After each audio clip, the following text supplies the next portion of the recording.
lafa jirtanitti nageenyi keenya kabajaa fi jaalalaa isin haa ga'u kabajamtoota hordoftoota sagalee dirree shaggar akkam jirtu. Kun qophii hundee Oromummaa kan dhimmoota aadaa, afaan, seenaa, eenyummaa fi duudhaa Oromoo itti isinii dhiyeessinudha. Sagantaa keenya har'aas qabannee isinii dhiyaanneerra. Akkuma sagantaalee keenya torbanoota darbanii keessatti isinii dhiyeechaa turre, har'as haala waliigalaa godaansa gadaa muudanaa tibba darbee gaggeeffame irratti xiyyeeffanna. Muudanni haala akkamiitiin caffee godaanee seera tumatee addaan gale, maal walitti dhaammate waan jedhu irratti hirmaattota jila kanaa kan ta'an Injiinar Badhaasaa Daadhii Badhaasoo fi ogeessa dinagdee Dabballee Gazuu waliin marii taasifna. Badhaasaa fi Dabballeen kana duras keechummaa sagalee dirree shaggar ta'uun dhimmuma godaansa gadaa Tuulamaa kan miseensota gadaa muudanaa irratti marii wajjin taasisuun isaanii ni yaadatama. Har'as keechummaa keenya goonee affeerranneerraa itti dhiyaadha. Mariisisuun kan isin waliin turu an Dagaagaa Gammachuuti. Marichi kunooti.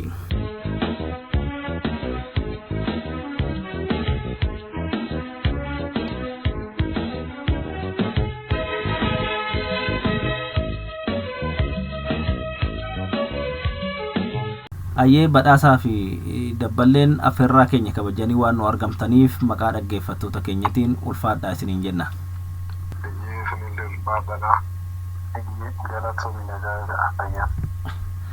Tole egaa kan har'a kan irratti mari'achuudhaaf deemnu dhimma godaansa gadaa muudanaa kan Oromoonni Tuulamaa tibba darbee gaggeessanii haala gaariidhaa fi bareedaa ta'een itti xumuran irratti isin waliin turtii taasisuudhaaf deemna. Mee akka waliigalaatitti godaansi gadaa Tuulamaa kan bara kanaa kan miseensonni muudanaa tibbana gaggeessanii gargar galan akkam fakkaata, haala waliigalaa hubattan irratti yaada akkanaa kennitan fedha. Miirri fi hirmaannan miseensota muudanaa akkam ture, akkamitti ibsitume kanarratti yaada naa kennaatii gaafilee itti aanutti ceenaa. Dursa Badhaasaa siifan kennaa, mee ati waan hubatte haala waliigalaa waan taajjabde nuu kaasi. Masara deebi'ee galatoomii egaa haalli akka waliigalaatitti ture maal fakkaata yaada jedhuu fi bakka waan bareedadha. Waan tanaan dura dhagaa turrellee waan immoo waggaa 8 arginerree waan sana caalaa haamileen jiru ta'ee baay'inni namaa ta'ee namoonni immoo mangugeettiin isaan geessee dhufan akka jiranitti ta'eetoo kan immoo sirni isaan geetti isaanitillee hin taane sirna kana baruun qaba. Waan kana dhaga'uun qaba, beekuun qaba jedhee qaamni ol guddatu fakkeenya warri dargaggeessatti baay'atan kun baay'inaan bakka itti hirmaannaa ho'aa gaggeessaa turanidha. Odaa nabeetittis caffee tumaatittis egaa hanga guyyoota achi turamee san gidduutti kan guyyaa torbee lamatti siqu kana gidduutti jechuudha.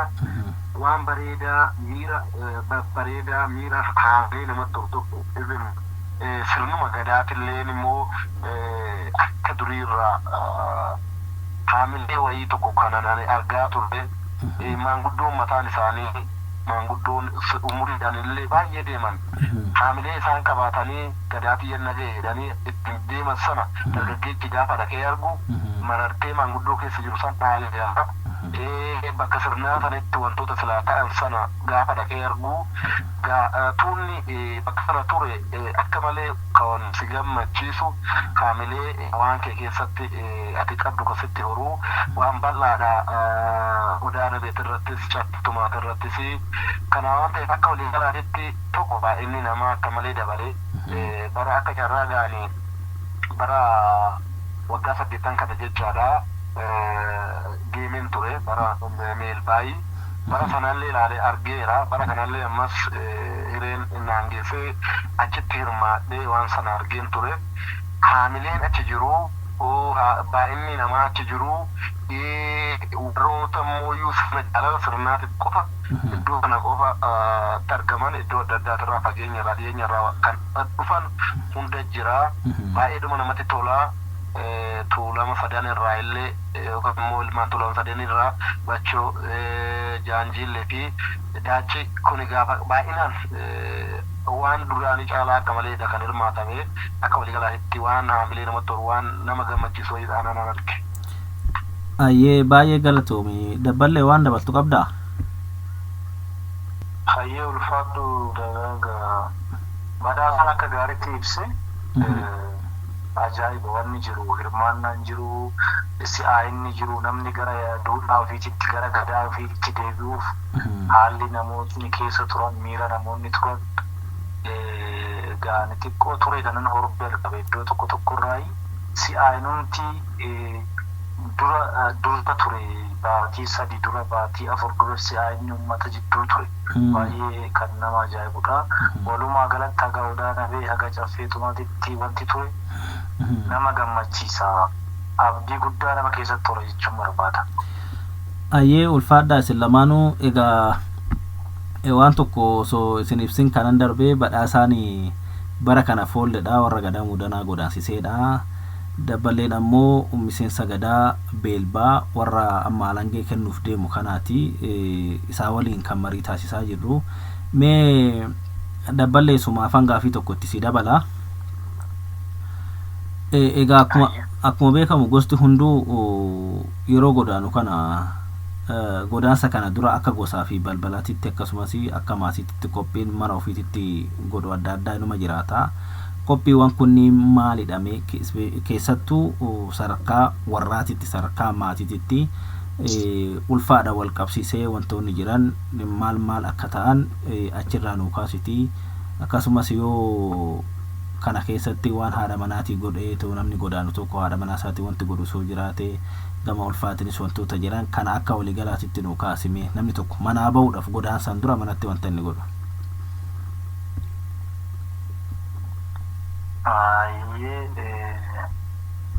Gaafiin kee kunnatti cima badhaasaaf dabarsina. Waan xiqqoon jedhee irraa darba. Tole sirnoota kana odaa godaansaan dura miseensonni gadaa muudanaa warri odaa godaanu seerota manatti tolfatan ni qabu.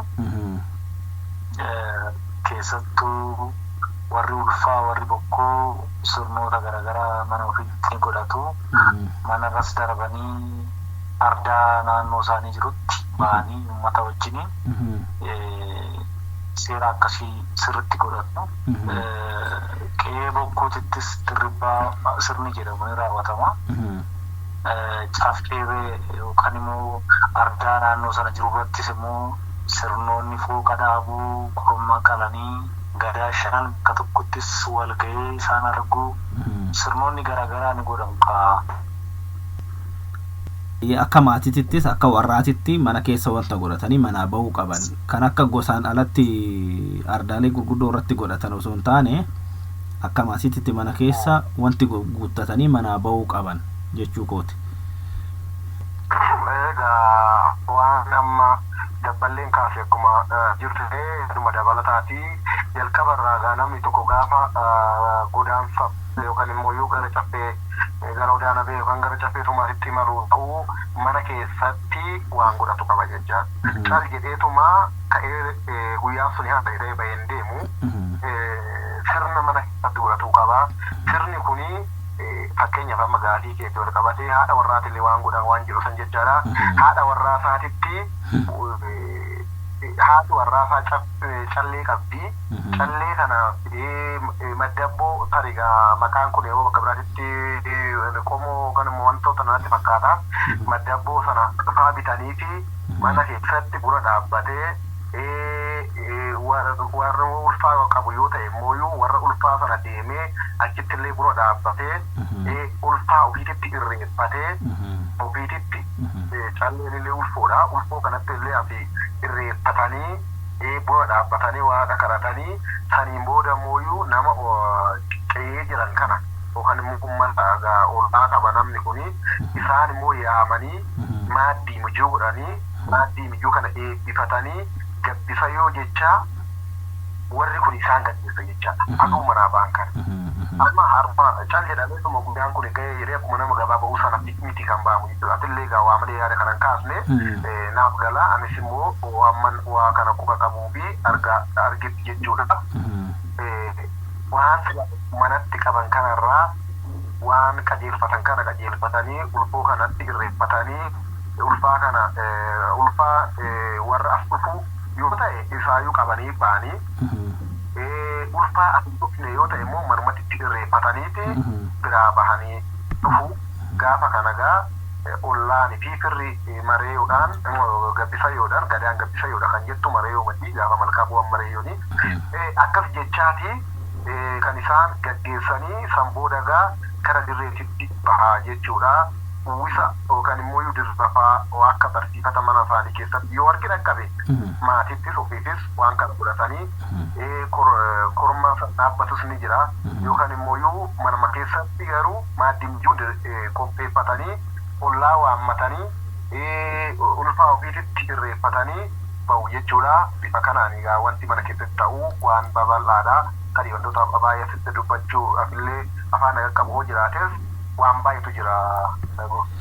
Rakkoon qabu wantoonni irraa dubbannu waanuma ifatti dubbatamuu danda'an qofa waan mana keessaa manuma keessatti dhiifna sana daangaa keessaa hin baanu sun hubadhaa ati sulfaadhu. Egaa wanni kana kaasee fi namni tokko akka Oromootitti yoo manaa bahee sirna geettii gadaa abbaasaa 40 abbaasaa 80 akaakayyuu isaa itti ga'e kana nagaan ga'ee uffaluudhaa fi ayyaana warra isaa mana keessanii qajeelfachuu kana keessa wantoonni jaataniin hedduun godhanii jira. Sana keessa seennu ayyaana qajeelfachuun jira, haadhatti abbaatti uwwisuun jira, akkuma tamma jette kana wantoonni hedduun guutamanii jiru. Kanaa olitti immoo wanti namni tokko kan arge namni caffee godaanu kamuu kanaadha manaa qabu kan fuudhetoo baaxii dhaabbate haadha manaa isaanitti rakkoo qaruun dirqama seera rakkoo guutuun dirqama. Namni rakkoon guunne caffee godaanuu hin danda'u namni fuudhee jechuudha. Wanti tokko akka dirqamaatitti ani kana dura hubadhe manguddoota irraas gaafadhe isa kana kanuma itti dabaluufani. Mee badhaasaati bara kana foolledha, foollee roobaleeti. Foollisaa jirtaati? Tuma jirra ka. Ayyee haa ta'u nagaan isin haa uffalchu isinis nagaan uffalaadha. Egaa foollomnis geettii guddaadha. Mee muudanni foollee isaan godaansise kanaaf maal ta'a? Maal isinii ta'a muudanni miila kanaa kun? Akkasumas immoo godaansiftanii maal gootaniif ga'een foolleedha godaansa kana keessatti bakka jilaa bakka ardaa kanatti maalidha? Warri isin godaansiftan kun maal isinii ta'a? Gadaa keessatti jechuu kiyya. Warri kun abboota. Muudanni abboota roobaleedha fi kana jechuun roobaleen foolleedha. Foollee ta'eetti warri foollee ta'an kun yookaan immoo ammatti roobee ta'an warri foollooma irra jirani warra kanaaf kan isaan dhiichisanii dhiichisuun kun immoo waan sirnoota wal baasuudha. Sirna baasan kun tokko kan aduma isaan odaana beetitti ga'anii birbirsa dhaabbachuudhaaf gaafa ta'an kan birbirsa sana achi baasee fidu foolleedha. Foollee kana keessa akka carraa maatiduma 40 baranaa 80 bara kanaa badhaasa guyyootutu birbirsa warra kanaa fide 40 ammoo namsee isaa yaamaaru abbaa seera kan ture siidaa badhaasoti. Baranas immoo obboleessuma isaa ilma isaa jechuudha. Obboleessuma kiyya kan warra wal ta'anii too kuusaa edaa waan ta'eef kuusaan kun egaa abbaa sadaffaa arfaffaa akkasitti deemaa jiru isaa waan ta'eef isaantu fidee egaa wanti isaan jalqaba irraa tokko birbirsa sana malkaa hawaasii fiduudha. Eegamuu birbirsa kana fidanii fi foolleen dhaabee booda immoo dirree sana irratti gaafa isaan deeman maanguddoo kan eeguu sirna eeguu namni kan hubannoo qabu sin jira, kan hubannoo hin qabne sin jira, beekan jira, wallaala jira, hawaasni guutuudha. Beekaa qofa qaba jechuu dandeessu guutuudha waan ta'eef lubna jira, goota jira, kan guutummaa isaa qabatee namni gadaan kan guutuu isaatti bakka tokkotti kan inni jiraachisu waan ta'eef as keessatti namoota akkasii sanallee namoota mucucaasanillee namoota mooyyuu sirnicharraa gurguranillee yoo seerri fakkeenyaaf chaappituu maatiitti fa'a yoo seerri yaa'u namni akka seera sana seera dhaggeeffatu namoonni akka walitti hubatan akka wal cinaa cinaatti haasa'amee maal jedhameetoo warra sanallee hin jeeqne wantoota akkanaa odoo chaappitumaatis hin gahin odaana beetitti ummatu kennama gaafa ka'uu ta'anii yookaan immoo borumtii isaanii bara kanagaa aduu hojjetu akkaamii aduu ummata guddaa kunni kennamee kurma kanallee kan qopheessu foolleedha jecha foolleetu odaruudhaan osoo hin taane buteetuma kurma kana qopheessanii sanas ta'e akkamittuyyuu foolleedha kan qophisu sanallee warra kanaaf egaa foolleen roobalee kuni qophisaa korma isaanii kana deebi'ee waan silaamuu abboonni kun ergatan kana hunda isaa keessatti qooda keenya baachaa turree guyyaa sana hamma achiltame sanatti warra isaan waliin turre halkanis guyyaa fi waan maanguddoota barbaachisu gochuudhaan foolleen qooda ofii baachaa ture abbootatti nu ooluu isaan immoo waan gargaaruu qabnu waan isaanii tiksuu qabnu tiksinee yaada jedhu qaba. Hayyee ulfaadhu asirratti waan dabaltu qabdaa dabballee. Hayyee gaariitti ibse badhaasanii xiqqoo waan hiika jechootaa ta'e wanni yeroo tokko naannootti gaala qoda ta'uu danda'a. Amma jaanjillee keessatti mudanni meelbadhaan abbaa koo jedha. Roobaleedhaan ammoo mudanni hedhaan hangafa koo yookaan ammoo luba koo jedhaan. Wanti kun amma meelbadhaaf. Beelbarraa eenyu nyaate gaafa inni buttaa qalu eenyutu gamma irraa baase? Beelbarraa fi gaafa meelban buttaa qalu halchiisa oolleen. Halchiinyi beelbadhaaf maal ta'a jedhama ree? Amma halchiisni meelbaa gaafa faarsu hangafa koo yaa luba koo waan akkasii jedhaan abbaa koo kan jedhu hin argine. Kan meelbadhaan abbaa koo yommuu dana amma jillee keessatti. Garaagarummaa qaba jechuudha. Garaagarummaa kanatti jira. Seerota mudanni godhachaa ture bara luboomaa kana tokkoffaa meelbaan gaafa seera tumatee galu seera sana mudaraa irratti dhangalaasa. Amma akka jaanjillee yoo galan gafarsa qormaata irratti seerri jalqaba gaafa dhangala'u dhakakoora booda jechuudha. Gaaf sana gadaan shananuu bahee seerri sun warra muudana irratti dhangalaasa. Muudanni immoo halchiisa irratti dhangalaasaa jechuudha seera sana. Seera meelban tume saniin muudanni qabatee ittiin biyya fala jechuudha waggoota 7 kana. Torbaffaratti godaanet ofii seera isaa godhatee 8ffaratti ofii ittiin gaggeeffata. Seera amma muudanni tumate kuni gaafa galan gaafa dhakakoora booda gafarsa qormaatitti gadaa shananuu bahee garuu seerri sun halchiisa irratti dhangalaasa muudan. Abbaa koo jala taa'aa ilmootiyya seera kana kunoo kanan tumee kanaan dhikkee kana naa baasi kana naa go'i kana hunda naa raawwachiisi jee seera sana isaan irratti dhangalaasaa. Isaantu seera sana fudhatanii ittiin biyya gaggeessu jechuudha. Inni to'achuudha meelban muudanni jechuudha. Amma kan itti deemu kun muudanaa ture. Gaheen isaa seerri sun hojiirra oole moo hin oolle kan jedhu yoo komiin jiraate isaan bira dhufa. Namni seerri na jalaa dabe jedhe isaan bira dhufa warri halangee isaanii jechuudha. Ammuma kana seera muudanni gaggeessaa ture seera itti muudanni biyya gaggeessaa ture nu biratti yoo komiin jiraate warra hayyicha meelbaa deemu jechuudha keessa. Warri bokkuu meelbaa jiru miti jiru isaanitti deemanii himatu akkasiin dubbiin qabamee fi dubbiin sun qixxeen bahee yaa'iin bahee ilaalamaaf jechuudha.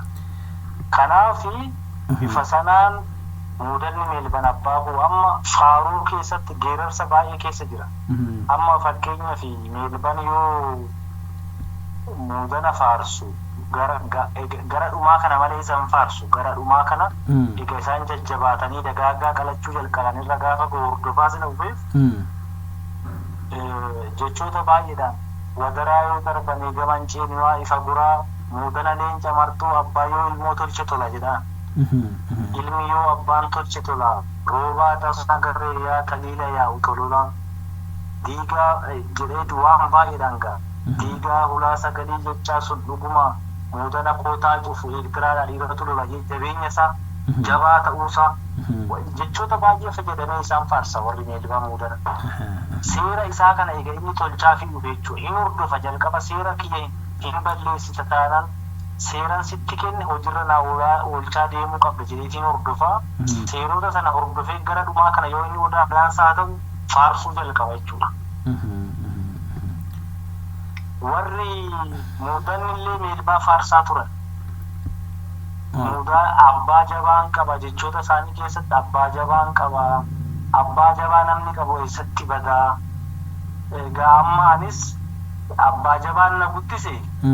Anis amma goobaa qarqara gahee anis odaa godaansaaf dabareen koo na gahee jedhaniiti ulfina meelbaan isaanirraa qabu. Caffee lafa hin bulaa turetti gaa halkan guyyaa gadaan miseensonni shan wal ga'anii bakki itti taphatan jira.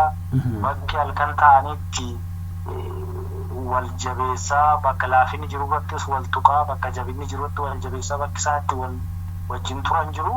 Achi keessattan ilaalee isaan gaafachaa ture bifa kanaan naa himan.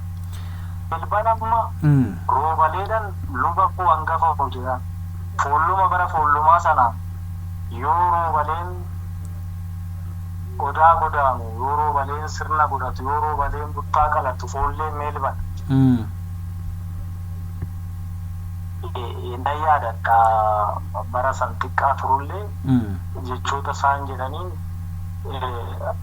jechoota akka hangafa isaa akka inni ta'e luba isaa akka inni ta'e ibsu malee abbaa koo kan jedhan kana nagarree ammas muudanni jiillee keessatti gaama waan kun sirriitti waan itti adeemnee adda baasuu qabnu jiillee keessatti muudanni harrayyuu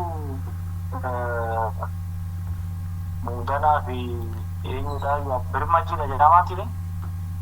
Kamaal ta'e? Bara muudanni foollee birmajiitu beelbarraa halchisatu nyaate mudaarraa foolleen birmajii muudan. Akkasii. Akki egaa waan kana baay'een qorachaa ture xiqqoo yeroo darbe waan meelbaa waan birmajii jidduutti rakkoon uumamaa ture tokko quba qabaateen waan kana hordofaa ture. Birmajiin warra meelbaa tokkoffaa baay'ee akka gorsuu qaban akka qajeelchuu qaban seerota akka isaan mari'achaa deeman. Yoo seera sana jalaa balleesse meelbaa waan isaan loluufu meelbaa oduun taane birmajiin akka inni mari'atudha. Birmajiidhaan illee hangafa koo jedhuun warri muudana. Achirraa namoo gaafa seerallee gaafa seera dhangalaasu gaafa seera caffeetumaa seera dhakakoor kana hundumaa adda dureedhaan isaaniif kan seera kana godhuu fi birmajii fi roobalee fa'a.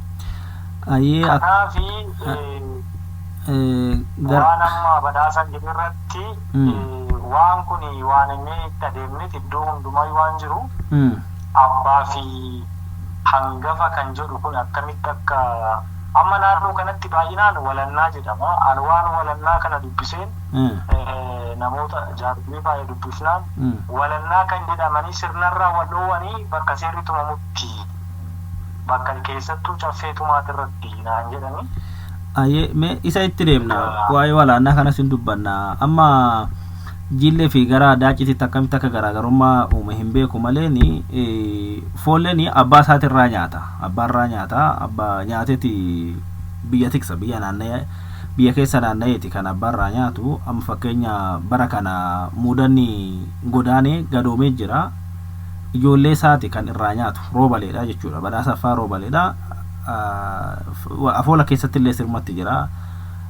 Abboo siree koree ayoo cuubata fidii koottu kan jedhani gaafa abboon dhagna qabatee siree koruu foolleen isaa akka jettee faarsiti jechuudha ilmaanii. Egaa garaagarummaan kun akkamitti akka uumame qorannoo mataasaa barbaachisanatti fakkaata. Qorannoodhaaf banaa goonituma waggaa bira dabarre gaarii natti fakkaata. Yeroo keenya wajjinis deemuudhaa fi yeroo biraa irratti mari'achuu hin dandeenya mata duree biraa qabannee too'i gara gaafii keenya itti aanutti ceene gaarii natti fakkaata. Dago no positive anta ko mata ko dabalee oduunis dabre. Oofaliiti gabaabsituma jedhi ka. Hin bahe fakkaata. Sistemni jalaa bahe fakkaata. Agasii waama kanarratti xiqqoo yaada xiqqoo nan dabalte. Ayyee. Amma nuti meelbanii birmajiidhaan abbaa keenya jenna. Jille keessatti gaa waan kana amma asitti kan nagahanii warra lubaatiin abbaa kan jedhamu kana akkamitti akka ta'e naan galle. Ayyee. Amma jaaduu gadaa yaa tiksaa xarafiidha keenya abbaan birmajiidha warri meelbaa jalqabuma yoo tapha jalqabu. Ayyee. Abbaan keenya guddaan hangafni keenya abbaan keenya birmajiidha jechuu isaati. Asirraa egaa seera birmajiin tumee itti kennee meelbamu biyya gaggeessee biyya bulchee ofii isaatii seera tumatee moo muudanaa kenna jechuudha. Ayyee. Afuula jiillee keessatti amma sirriitti yoo ilaalle warruma seera itti kennu amma meelbatti kan seera kennu birmajiidha. Seerri kun gaafuma guulatirraa illee jalqaba. Amma meelban guula yoo ta'u birmajiin dabballooma sanuu fixatu wal jalaa siqaa deemu ture. Wannuma abbaa kanarratti gaa xiqqoosaa qorannoo gaafata. Amma nuti meelban abbaan keenya birmajiidha. Jiille keessaa bifa kanaan amma birmajiin yoo tapha meelban yoo tapha jalqabuma tapha isaa dursee waa beeksisa. Jaaduu gadaa yaa tiksaa xarafiidha keenya abbaan birmajiidha. Jalqaba birmajiidhaaf kabaja kenneet gara tapha isaatitti seenaa meelba waa jechuu barbaadu. Waa bookkisuullee barbaadu. Jalqaba abbaan isaa birmajii ta'uu eega dubbatee booda waan dubbatu waan gootummaatis waan ayyaantummaatis yoo dubbatuu barbaadu jalqaba birmajiin abbaa ta'uus gaala kanaanii warri muudanaa moo meelban abbaa ta'uu ibsaniiti. Meelban immoo muudanni ilma isaa ta'uu moo deebi'ettiin hin hima afuula isaa keessatti. Amma moo xiqqoosa anaaf amma haaradha. Fakkeenyaaf nuufi roobaleen hangafa keenya yookaan luba keenya jedhu malee abbaa keenya jedhan warri abboonni keenya jechuudha.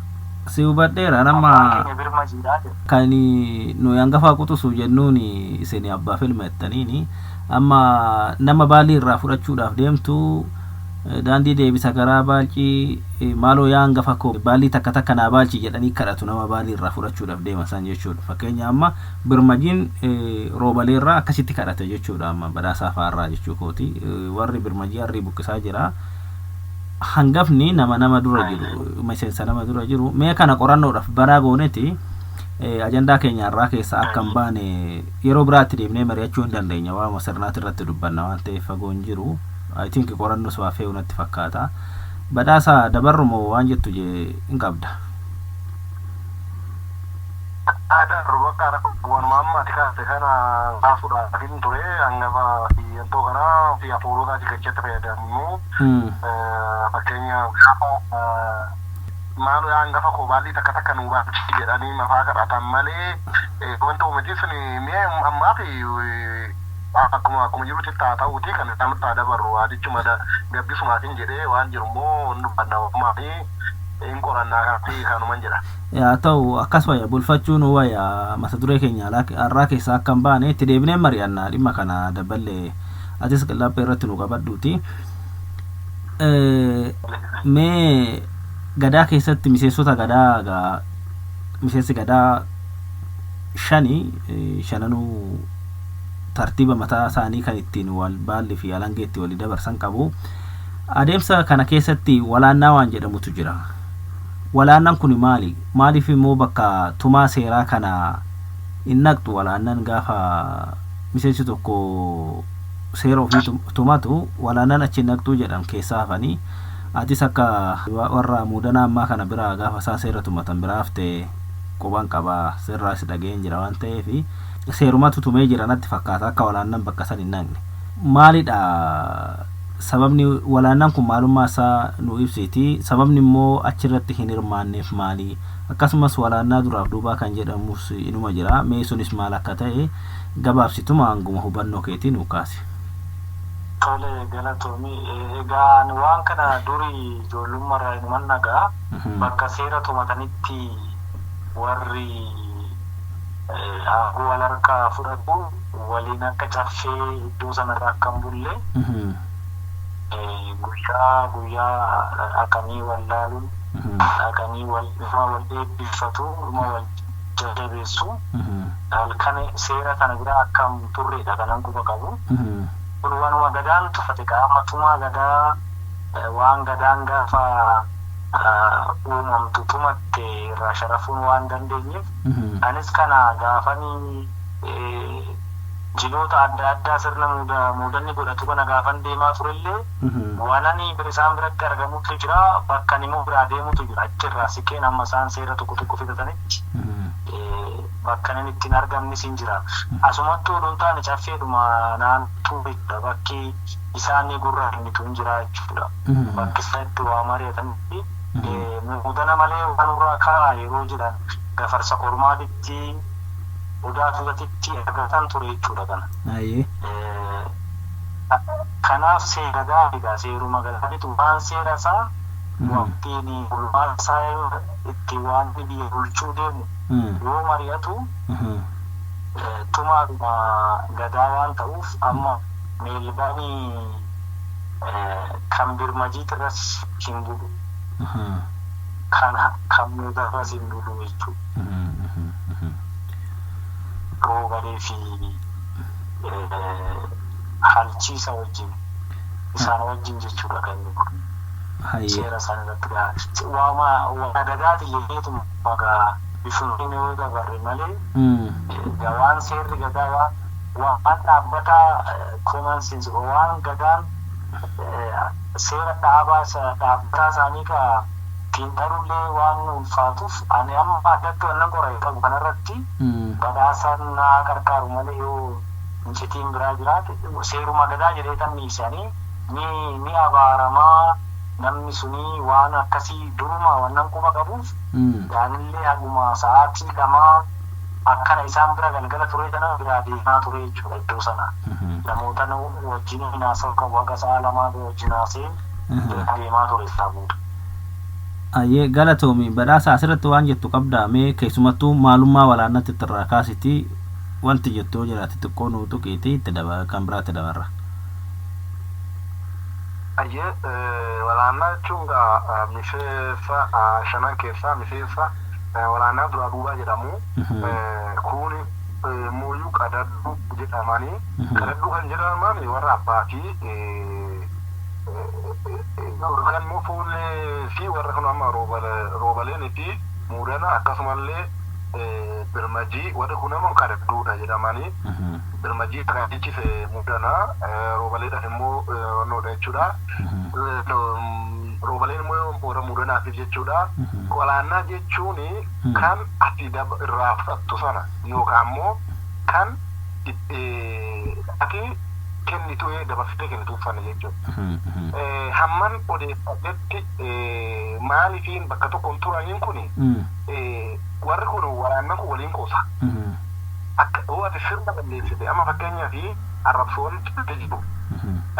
Amma warra kaaniin albaatii yookaan dhadhaa dhuganii fi turree keessatti akkasii godhan jedhanii warra kaaniin bokkolleedhanii warra kaaniin burritti jedhanii warra kaaniin sooraas ta'anii kunniin hundi isaaniitu waa waliin jiran qabu jechuudha. Kan waliin jiru garuu walaannaa kan qabu. Amma ani warra birmajii burritti hin jedhan jechaadha ittiin qoosaa. Warra alchiisatiin immoo ammallee isaanillee walaanadha waan ta'eef sooraastu jedhaniiti amma gaatariifi har'a qoosaa ta'uu baachuu danda'a duritti waliin qoosaa kana kan godha waan biraatii miti. Warri kun akka sirna kana keessatti yoo gadaatee balleessite namni si qoosee akka ati jabaatu godhootu jira jechaa.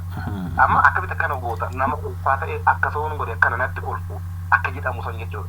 Garuu anamma yookaan immoo roobaleen warra kaanii wajjin hin qoosu jechaadha.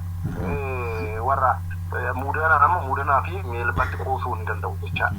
Warra kennituu sana yookaan immoo warra irraa fudhattu sana yoo ta'e malee warra abbaatti si oola yookaan immoo ati abbaatti ooltuuf sana filaa'uu kun mataa keetii kun abbaatti si oola kun abbaatti ooltaa. Warra sanaaf ejjiin hin qoostu jechaadha. Qoosaan kun walaannaa kana keessatti qoosaa jira wanti bakka sanatti dhoowwamuuf illee ammaan guddoo irraa odeeffatetti bayeeti ittiin qoostu. Bayeeti itti amma wanni seerri tokko durfamee yoo bahe yoo mirkanaa'e innuu dhaqee iddoo hima. Bultoo irratti amma fakkeenyaaf seera kana uummata barsiisanii egaa amma gaafa bultoodhaa kanaa warri walaannaa isaan irraa fudhatu kuni korma fidee dhufa. Sangaa fidee dhufee sangaa kana kenne jechaadha. Kana jechuun maal jechuudha? Isaan irratti malee bakka isaan jiranitti yookaan seerri sunuu immoo uummata kanaaf barsiifamu. Kanaaf akka ati irraa barattu yookaan immoo akka ittiin qoosneef akka walitti hin qoosneef kan qoosuu danda'u walaannaa walitti qoosa waan ta'eef yoo balleessiteetti wal arrabsa waan ta'eef arrabsoo jibbaa osoo hin taane arrabsoo wal jajjabeessu qoosa waan akkasiiti waan ta'eef hamma seerichi mirkaneeffatutti hamma uummata bal'aa biraan geechuutti mari'attee waan gootaa yoo sana hin taane gadaatee keessaan akkana taasisanii mati ati jedhamee ittiin qoofama jechuudha. Fakkeenyaaf nama tokkichatu dhadhaa dhugee raawwateeti dhadhaan kuni maraanuu gaarii foolleedha inni ijjifaagaa miseensa sun jechuudha. Foolleerra yeroo jiru akkas taanaan san booda fichicufaa jedhanii jechuudha. Nama tokko sababa nama tokkooti sana qopha'e. Kan waan ta'eef kanatti dhoowwan suni akka ittiin hin qoosamnee fi kanaaf abaarullee kanaaf ofirraa dhoowwuu akkasumaan jedhani maanguddoon akka jedhanitti jechuudha. Kanuma jira. Tole galatoomii. Kabajamtoota dhaggeeffattoota keenyaa kan dhaggeeffachaa jirtan sagalee dirree shaggar qophii hundee oromummaati. Kan irratti mari'achaa jirru immoo haala godaansa waliigalaa gadaan muudanaa kan tuulamaa bara kana gaggeessee irratti waliin dubbachaa jirra. Kan na waliin jiran keessummoonni koo Dabbalee Gazuu Tiksee fi Badhaasaa Daadhii Badhaasuuti. Ammalleen sagantaan keenya akkuma itti fufetti jira hanga xumuraatti akkan waliin turtan isin affeerraa. Badhaasaa Daadhii Badhaasoo ammas gaafii tokko sumaafan itti fufaa. Mee egaa tuulamni hunduu gaafa gadaasaa godaanu dura odaana beesitti wal gaha akka hunduu achi gaheen odaana beesitti maaltu godhama wal dhibdee furuudhaan wal qabatee waan achitti ilaalamuu qabu gaggabaabsituma waanuma muraasa naa kaasime tuulamni egaa odaana beesitti mataa wal gahe maal godha wanti gurguddaan inni godhu maalidha? Jalqaba gaafa dhufanii achi odaana bee gahanii odaana bee miseensi shananuu odaa mataa isaa qaba. Odaa mataa isaa kan bira dhaqanii abbaa shananii ulfooleen yookaan immoo bokkuuwwan isa wajjin dhufan suni haga inni dhufutti irreeffatanii eegu gaafa inni dhaqee achi gahu inni irreeffatu jechaadha. Egaa inni irreeffatee booda bariisaa sanarraa dibdeewwan adda addaa warra buyyaa buluu dide gumaa baasuu dide yookaan immoo dubbiiwwan hangafummaa wal qabattu dubbii sila hawaasa keessatti xumuramuu didde bakkee kanatti dhuftee xumuramti jechuudha. Dubbiin kun guyyaa 2, 3, 4 turuu danda'a jecha akka dheeraa turuu danda'a. Bara kanas kanumatu ta'e achitti baay'inaan wanni gaggeeffamaa ture araarawwan adda addaati ture. Wanni ammoo dhumarra garuu wanni kunneen hojjetamee booda abbaan faajjii dursaniis yoo dhufan abbaa shananii ni eegu dursanii ni irreeffatanii abbaa shananii irreeffatanii jennaan garuu isaan immoo faajjii isaanii odaa isaanii kana jala dhaabu. Odaa isaanii kana jala dhaabanii bakka kanatti ammas sagantaawwan kunneen itti fufuu kan itti aanu birbirsa dhufa. Birbirsi sagantaan araaraa walakkum walii galaa itti waan ta'eef jechuudha. Birbirsi sin dhaabbata eega faajiin dhaabbateen booda birbirsi sin dhaabbata. San booda kormoota gurfaan hunduu korma qabatee dhufa. Kormaa sanniin dura korma sila faluudhaaf kennamu jira yookaan faluudhaaf isa sana korma san kennanii hundi isaanii ofii korma isaanii kukkubbisu jecha hundi isaanii muffidu gaafa achii ka'uu ta'an abbaan faajjii osoo faajjii sana hin buqqisin teechisanii abbaa faajjii sana xirreeffatu. Abbaa faajjiitti hundi isaanii abbaa shananii dabalatee ulfaa ta'uu miseensa achi jiru sun hundi itti irreeffatanii saniin booda sagantaa tirtira yookaan immoo dhaadatanii bakka sanaa gara caffeetitti deemsa eegaluu akka waliigalaatitti sagantaa achitti gaggeeffamu bal'aa ta'us wantoonni ijoon araaraa sagantaa irreeffannaa fi sagantaa faajjii sana dhaabuti sagantaa birbirsa dhaabuti xumura irratti immoo sagantaa faajjii sana boboo buqqisuu taatu abbaa faajjii sanatti irreeffachuuti. Irreeffatteen booda immoo faajjii sana buqqifataniiti gara caffeetumaatitti deemuu. Faajjiin buqqa'ee gara luggaa san qajeelfatan ammoo sagantaan tirtiraa yookaan immoo tirtirri kun egaa warra waan hojjeteen goonni itti dhaadatu lugni immoo itti bakka sana badu jechuudha waan biraan qabu. Egaa kun waan tokko viidiyoo isaan waan tokko karaa sooshaal miidiyaatiin sheer gochaa turre akka waliigalaatti bakka san kanatu jira ammanuma waan jedhe yeroo seerraa fudhachuu kan taane. Tole galatoomi dabballee si biraan jira gara keetan dhufa. Egaa amma odaana beetitti egaa tuulamni sadanuu mataa wal gahee waan amma badhaasan jedhe kana hundaa akka raawwatanii booda gara caffeetumaatitti godha qajeela miseensi suni. Mee achi booda caffeetumaa yoo ga'an yookiin caffeetumaatitti caffee dongoraatittis maaltu godhama achititti wanta godhamu sana akkaataa jaatanii sana waan muraasa nu kaasime ati gaa godaanteetis argiteerta waan ta'eef caalatti waan kana ni hubatte deetii yaada. Odaa nabeetiin booda deemsi isaanii gara caffee dongoraatti ta'a.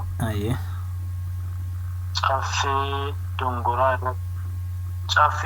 irratti seera afaan saaqanii seera waaqa seera lafaa seera abbaa seera haadhaa seera malkaa seera tulluu caffee dongoraa irratti seera kana afaan saaqanii gara caffee tumaatitti imalu jechuudha. Guyyaaruma sana irraan bulan jechuudha. Caffee dongoraa irraan bulamu. Caffee tumaa akka gaaniinis waan jiru halkan seera akka tumatanii guyyaa rakkoo jiru waan jiru mari'achaatuma waan irratti walii galuu qaban guyyaa irratti walii galanii halkan seerota sana tumatu jechuudha. Gabaabinaa waan jiru kanuma fakkaata. Garuu duubatti yoon si deebise otoo odaa nabeen ga'in dura amma akka jaanjiiletitti dura ardaaleedhuma naannoo isaaniitti fixatu jechuudha. Akkuma baay'ee odaa godaansa dura amma namoonni waliin godaanan sun fakkeenyaaf jaanjiillee guyyaa 3 gafarsarra gaafa buletti wal dhibdeewwan gurguddoo dubbii dhikkee baay'ee furanii jechuu achirratti lafa san irratti waan bakka biraatitti dadhabame baay'ee waan waggaa dheeraatti dadhaban baay'ee guyyaa san achitti milkaaniiru jechuudha gafarsarratti.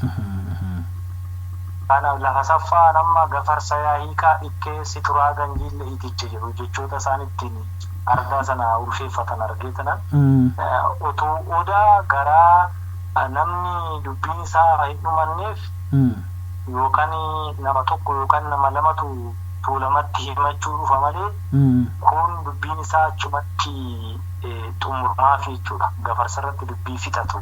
Achirraa gaafa ka'uu ta'an immoo guyyaa achi ka'uu ta'an san achirratti korma godaansaa kan jedhan qalatanii gara odaa nabee dhufuu sana booda ta'ii amma badhaasan hundumtisaa egaa raawwatamee caffee dongoraatirra seera afaan saaqanii caffee tumaarratti seera isaanii tumachuu seera isaanii yaasuu itti fufuu jechuudha aga guyyaa xumuraatti.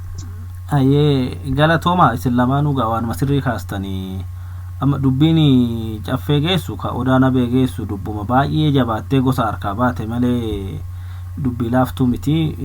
Baay'inaan gosuma jidduutti dhumti dubbiin qe'umatti dhumti gaaddisa qeetitti namni fixataa namni kamuu qeetti fixachuu qabaa yoo akkam jabaatte gosa tokko keessaa dubbiin takka faa yoo akkamuma jabaatte yookiin waan kanaan dura seerri irratti hin tumamne faa kan uumame yoo ta'e waan akkasiisa fuudhanii achiin naqanii achitti fala itti barbaadu yoo didamte immoo gadaa ittaan tufillee dabarsuun jiraati gadaan dhuftu afurtu tun amma dadhabamte jedhamee wanti bulfamuu sinuma jira natti fakkaate.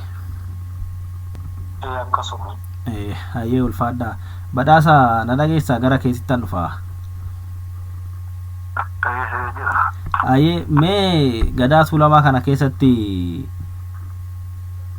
kan seera kana dhangalaasu kan seera kana ummataa fi tumu Abbaseer nama jedhamutu jira. Abbaseer kan jedhamu nama akkamiiti? Ga'een nama kanaa maali? Haala kamiin ammoo filatamu? Ulaagaa maaliitiin hawaasa keessaa filatamanii Abbaseer jedhamanii maal faa godhan isaan? Egaa Abbaseer yookiin immoo warroonni seera yaasan kunniin jalqaba hawaasa keessatti nama galee gadaa ofii godaanee galee booda rakkoowwan hawaasa keessa jiran gaafa namni araaramu warra murteessan sana jechuudha.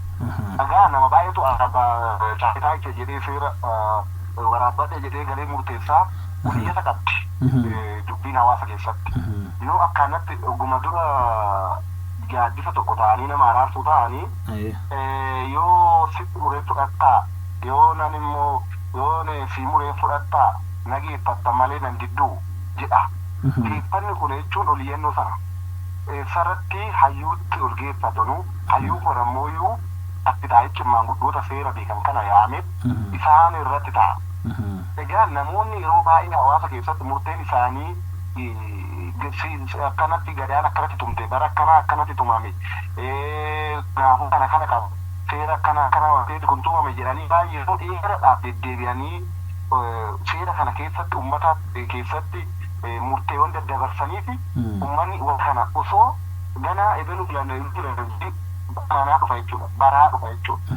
Namoonni akkanaa baay'achuu danda'u fushan ta'uu danda'u achi keessaa kan miseensi waraanaa hin taane akka dura jennee sangaa kan miseensa waraanaa dura bu'aa hin taane gadaa lamaan keessaa tokko ta'a jechuudha. Fakkeenyaaf amma bara kana birmajii fi roobaleedha. Roobaleen muudnaa fi ilmaanii birmajiin immoo abboota.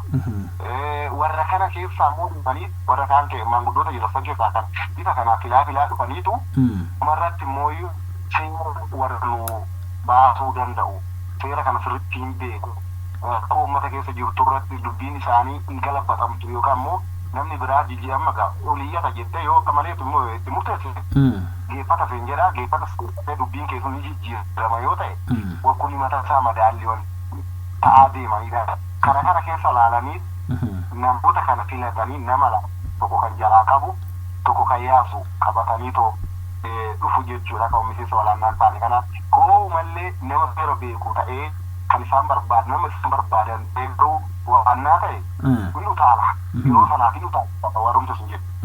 Fakkeenyaaf warri meelbaa waggaa 8 darbe kana abbaan seera abbaa Faayisaa yookaan immoo Makuraa miseensi isaanii kana muudana ta'anii osoo hin taane gara halkiisa jechuu taalloo godhatanii dhufanii warra meelbatiif seera tuman jechuudha yoo san gaarii badhaasoo wajjin jechuudha. Amma immoo abbaa ijoollee isaati yookaan immoo abboota inni waan ta'eef seera eega malee inni yaasuu hin danda'u waan ta'eef birmajii keessaa jallee dabalaa birmajiidha isa dabaa fi gaarii badhaasoo roobalee warra kana lamaan immoo hawaasa keessatti seera ni beekuu akka baay'eetti jaarsummaa irratti wantoota isaan godhanii sanii madaalanii miseensi sun ofii isaatii filatee eben dhumaa deemu jedhee akkasitti nama seera deemu kana of keessaa keessatanii dhufanii jechuudha. Ulaagaan isaanii ta'iiwwan guyyaadhaa gara guyyaatti isaan hawaasa keessatti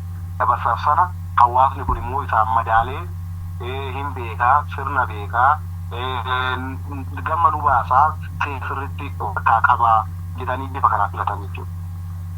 Ayyee Galatoomi baay'ee ulfaadhu. Dabballee gaafii kiyya gara xumuraatti geessaa jira. Sibiran jira na dhageechati. Baay'ee dhagaanii. Mee waan seera gadaa tuulamaa kana adda godha jedhamee ibsamu kan immoo maaliif jedhameetillee namoota baay'eettillee gaafii ta'u tokko jira. Innis maalidha? Seerri gadaa tuulamaa halkan malee guyyaa hin tumamu. Kun maaliif kan jedhu jira. Mee iccitiin seerri gadaa tuulamaa kun halkan qofa tumamuuf maali? Seenaadhaanis wal qabsiisnee haaluma gaa uumama biyya tanaa fi dhiibbaa seenaadhaan uummata kanarra tureen wal qabsiisee wanti jiraatu soo jiraate akkasumas immoo gaduma keessatti immoo iccitiin addaa jira yoo ta'e wanti beektu wanti ifatti dubbachuu dandeenyu iccitiin isaa kana wanti jennu yoo jiraate isa nu kaasuu dandeessaame. Galatoomi waan kanarratti namoota lama dubbiseen ture yeroo darbe kana namni tokko ayyaantuudha. Sirriitti natti dubbatanii dhimma waan kana maaliif seerri halkan tumama jedheetuman isaan dubbise. Namni yoo uumamaa naan jedhan uumama namaa wajjin kan tumamu wanti guddaan waan namaati. Namni yoo uumama waan akkasii sana amma iccitiidhuma dhala namaatii fi iccitii seera kana dhalli namaa halkan waaqni uumaa seera kanas halkan waaqni uumadha kan isaan karaa waaqatiin iccitii waaqni itti dhala namaa uume seerri waaqaa kunis akkanuma halkan akka dhalatu bifa kanaan naa ibsanii yaada isaanii namni biraa tokko akka haalama sirnoonni garaagaraa seera kana balleessuu itti aggaamaa turraan halkan walgahee seera tumatee guyyaa akka addaan bittinnaa'ee halkan walitti deebi'u natti haasa'anii. Ayyaantuun kun garuu riyaaliitiidhuma godhanii waan adda addaa amma daraaraan odaa guyyaa akka mul'anneef halkan akka daraaru odaan daraaraan isaa guyyaa halkan akka mul'atu iccitii waaqaa waan of keessaa qabuu fi muka seera waaqaa of keessaa qabu waan ta'eef naan jedhanii seerri kan dhalatus ilmi namaa kan dhalatus kan uumamu jechuu isaati kan dhalatu jechuun ilmi namaa abbaa faatii wal arganii kan itti uumamu halkanii seerri kunis akkanuma halkan uumamaa halkan dhalata bifa kanaanii itti hambuufe yaada isaanii sana haga qorannoon biraa wanti biraa itti adeemnutti waa hamma kana nu farkaa qaba. Uumamuma sirna gadaa sirna namaatitu wal fakkaata kanaaf halkan tumamaa halkan malee hin ta'uu naan jedhan. Ulfaadhu loojikiidhuma amansiisaadha jedheetii yaada. Seerri Oromoon tumatu keessattuu seerri gadaa kuni seera waaqaa lafaati. Seera uumamaa hordofu jechuudha. Uuman akkamitti wal tiksa seerota kanneen nuyi hordofee tumama baay'ee saayii kanaa ol iccitiis gadi baasnee hin qoranna yoo jenne itti deemuun numa barbaachisaa baay'ee isaa immoo hundas miidiyaa irratti himuunis yeroon ittiin barbaachifne jiraachuu mala. Kanaafuu yaada keetiif galatoomi kana fudhadheera baay'ee nama amansiisaa kabajamtoonni dhaggeeffattoonni keenyas asirra dhaabbatanii gaafii mataa isaanii yaada mataa isaanii kaasuu ni danda'u jenneetuma isaaniifis banaa goonaa. Badhaasa Sibiran jedhame mudanni amma nagaan godaaneeti sirna isaa nagaan offalee hunduu gara qe'eetti galeera gaggeessaa gaariidhaan wal gaggeesseera jedheetii yaada. Mee gabaabinumaan mudanni bara kanaa maal walitti dhaammatee wal gaggeechi milkii fi miirri gaafa xumuraa ture akka fakkaatame akkamiin ibsuu dandeessa?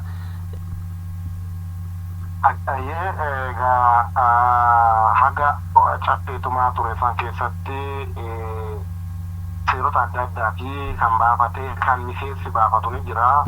Kan immooyyuu warri abbaa sirsun immooyyuu abbootiin seeraa sun baasanii ni jiru. Waan fooyya'uu qaqqaban immooyyuu miseensa sana warra miseensaa santu fakkeenyaa fi kan seera fuudhaa fi heerumaa irratti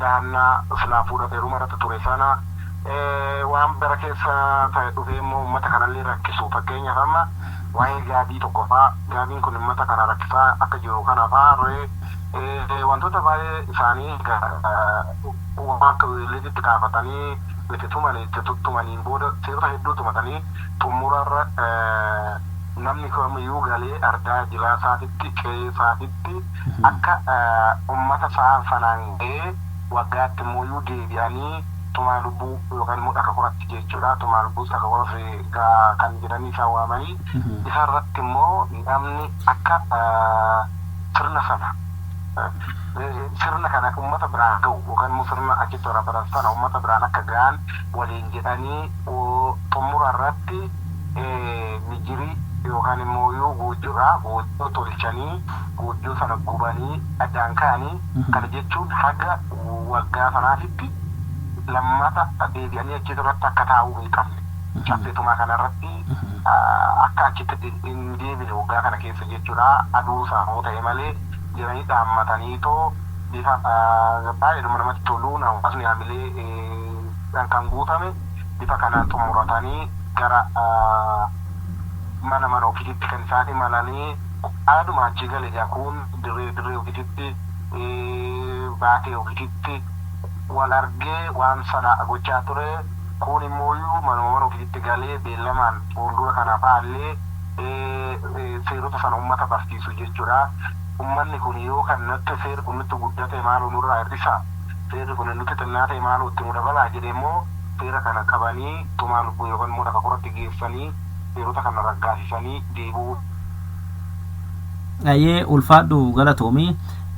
Egaa gaafilee koo akka waliigalaatti xumureera. Dhumarratti dhaamsa yoo qabaatame dhaloonni kun akka abbaasaa gadaa abbaasaa jabeechee akka itti buluuf sirna kana akka utubuufis dhaamsa akka waliigalaatti yoo qabaattan carraan isinii laadha. Daqiiqaa lama keessatti yaada ergaa dabarfachuu barbaadda yoo jiraateen dabarfadhaame.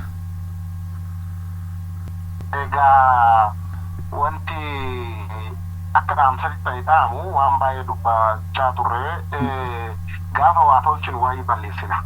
Kun beekuu qabna. Guutummaan guututti wanni hojjennu hundi sirriidha. Yookaan immoo ani wanna egaa waa hojjettee wantoonni babbadan kana marii fi mara baadhaan kan furaa deemamu ta'uu qaba dhaloonni kuni. Irra caalaa immoo wanni odaana beekti jabbee tomaatitti argaa ture warra filaa warra miseensa isaati ala eegin tuulamaan alallee hirmaatanii achitti immoo maanguddoota sana rakkisaa turan argaamte. Kana yoo jiru warri kuni Oromoodha. Oromoo yaa ta'a malee Oromoon amma walitti dhufanii akka tuulamnis machees boorannis gujiinis yookaan immoo Oromoon hundi amma bakka takkatti fudhachuutti ammatti golatti boorannis marma isaatitti gola isaatitti machees gola isaatitti tuulamnis bakkaatti kan gaggeessaa jiranii warroota waan kana laaluu waan biraa ta'ee itti seenanii abbummaadhaan anaatu siibee kaa'amma jechuutitti deemaa turanaattu achitti mul'achaa ture. Foollee Oromooti. Ani foollee akkanaati. Ani foollee Oromiyaati. Jedhamee warra sirnichallee waan silaa gaafa kormi kufu abbuu maanguddoota dura deemanii wantoota baballeessan tokko tokkoon argaa ture. Hamma danda'anitti warroonni akkasii osoo of qusatan. Hundi keenya qeeqeettis yookaan immoo odaa nu bira jejjiiruu keessatti hin jira waan ta'eef galleetumaan qeeqee keenyaa jabeessinee yoo barbaachisaa ta'e immoo akka warrooti dhufame yookaan gumii abboo gamtaa yookaan gamtaa jedhamee bifa kan jalqabame sana irratti yoo jabeessine irra bareeda malee kan dhufne anatu siibee kan kun sirra ta'e yaada yeroon qabaa maal jennaan wantoota baay'ee taajjabaa ture keessa ani foolleedha. Arriin buqqisne miseensa isaan beeku ati miseensi kee maalidha yoo jetteen ani foollee abbaa gadaati isin jechuun malee miseensa isaa beekeen immoo as deebi'eera immoo ana malee akkana gootan malee akkana taatan malee jedhee miidiyaa irratti mul'achuu qofaaf sirnicha warroota baballeessantu jira. Warroota akkasiitiin asumaan irra deddeebi'ee wannaame natti tolaa warra of jalaan deemullee warroota san sirreessee lakkii jedhee dhoo'ee gaariidhaan jedhaa. Waraabula ulfaadhaa xumuradheen jira jaalalbiidhaan hambisa. Hafi rakkoon qabu dabballee baalli si geeche. Hayyee ulfaadhu badhaasan akka gaariitti ibsee waan sirriitti waan dubbatamuu qabu. Yaaduma isaarratti nuuf xiqqoo gabbisa malee haala gaariitti himee jira. Waan tokko ani dhaloota kana dhaamu jalqaba irratti dhaloonni kun waan keenya haa barbaaddannu warri miseensa gadaa keenyas dagannee waan gadaa kanarraas fagaanne gadaa abbaa keenyaa barbaannee itti haa guullu. Gadaa abbaa keechanii barbaadadhaadhaan jedhaanii warra ammoo waa'ee gadaa hiika gadaan beekin lafa gadaan ooltee bulte otoo hin beekin ani foollee Oromiyaati kan jedhan har'atti Oromiyaan foollee hin qabdu. Oromiyaan humna poolisii waan tokko humna qaama nageenyaa ni qabdi, foollee hin qabdu. Foolleen ammatti akka tuulamaatitti warra gadaa roobaleeti. Kana namuyyuu quba qabaachuu qabaa. Qaamni mootummaatis kana beekuu qaba ifatti. Foolleen kan nuti beeknu warra abboonni isaanii roobalee turan amma ilmaan isaanii foollumarra jiru. Kana kan beektu gadaan Oromoo kan Oromoo tuulamaa Booranatti kam akka ta'e hin beeknu. Garuu foollee Oromiyaa wanni jedhamu yeroo kana hin jiru. Kun sirrachuu qaba jechuudha. Sirna keenya keessaa tuttuqaan tokko bahee wanni jiru ifaan mul'achuu qaba waan ta'eef waan akkanaafuu qaba. Kan biraa immoo dhaloonni tokko amma nuti gadaa takka haga tumannutti Oromoon gadaa takka nama bulutti gadaa gosaan beeknu gadaa maaliin beeknu jedhu. Amma gadaa tuulamaatiin gadaa gosaa jiru, gadaa karrayyuutiin gadaa gosaa jedhu. Gadaan Oromoo takka akka taate akka baranaa itti himan. Gadaan Oromoo takkuma. Abbeetaa gundoon jala bulaa jedha Oromooni. Yoo inni biraa rafe inni kunis hojiirra rafuu hin qabu. Waan jaanjiillee sirna gadaa dhiiseef daacii hamma jiillee nufutti ani seeraan godhadhu jechuu hin danda'u. Daacii guutumaan guututti sirna odaa nabee kananii isa hojii jiillee dhiisuu mala inni dhufaa jechuudha inuma dhufa. Akka fakkeenyatti gadaan Oromoo takka Booran akka gosaatitti gadaa Oromoo gaggeeffataa jira. Gujiin akka gosaatitti gadaa Oromoo gaggeeffataa jira. Machi samma tokko socho'aatuma jira. Ulamnis akka gosaatitti. Walitti dhufee ammoo gadaan Oromoo caffee takkaan muuda tokko jalatti haa bultuun waan guddaadha kun. Ni barbaanna kana arguu barbaanna. Moo akka durbeedhaan sana gadaan Booranaa ufee Finfinneetti muuda godhataa jedhama. Harargee ufee Finfinneetti muuda godhatee galaa jedhan gadaan dur. Waan sana namni arguun barbaanne hin jiru. Sana arguuf garuu jalqaba caffee qe'ee keenya irratti jabaachuu qaba. Harargeen seera odaa bultum kan harargee jiru sana jabeeffachuu qaba jalqaba. Asii dhaqee namni isaanii jabeessu hin jiru. Dhugaan jiru kana jechuudha. Booranni keessaa jabeeffateera. Machis seera kan caffee daallee waamaraa kan jiru, kan odaa bisil jiru, kan odaa bulluq jiru. Seera sana jabeeffachuu qaba. Sikkoo mandoon seera odaa roobaa, seera madda walaabuu jiru, seera addacha laangannoo jedhamu seerota ardaalee jilaa isaarra jiran jabeeffachuu qaba jalqaba. Yoo sirnoonni gosoota keessa jiran jabaatan gara akka gadaan Oromoo akka muuda tokko multu. Akkuma amma gumii abbootii jedhanii jalqaban kunis gumii gadaa jedhan kunis haa ta'u bareeda. Garuu muuda tokko jalatti akka wal muudaniif jalqaba gadaan qe'ee keessatti jabaachuu qabdi. Amma warra qe'ee keessatti gosa isaan beeknetu gadaan Oromoo takka gadaa gosa tuulamaan beeknuu jedha. Gadaan tuulamaa gaduma Oromooti. Tuulamni seerri kombatiin jedhee seera isaatiin bulaa jira. Kanan isaan gorsaa jechuudha. Kanan isaanii dhaamaa ulfaadhaa warri dirree shaggar fayyaanuu taa'adhaa kabajamaan isiniin jedha. Hayyee badhaasaa daadhii badhaasuu fi dabballee gazuu tiksee turtiin waliin taasiftaniif maqaa dhaggeeffattoota keenyatiin ulfina guddaa argadhaa isiniin jenna. Hayyee ulfaadhaa galatoo. Egaa kabajamtoota hordoftoota keenyaa sagantaa keenya hundee Oromummaa kan haala godaansa gadaa muudanaa dhiyeenyatti tuulamni taasise irratti isinii dhiyeechine kanumaan luka bunnaa torban sagantaa biraan haga walitti deebinutti fayyaa nagaan dhabinaa jenna.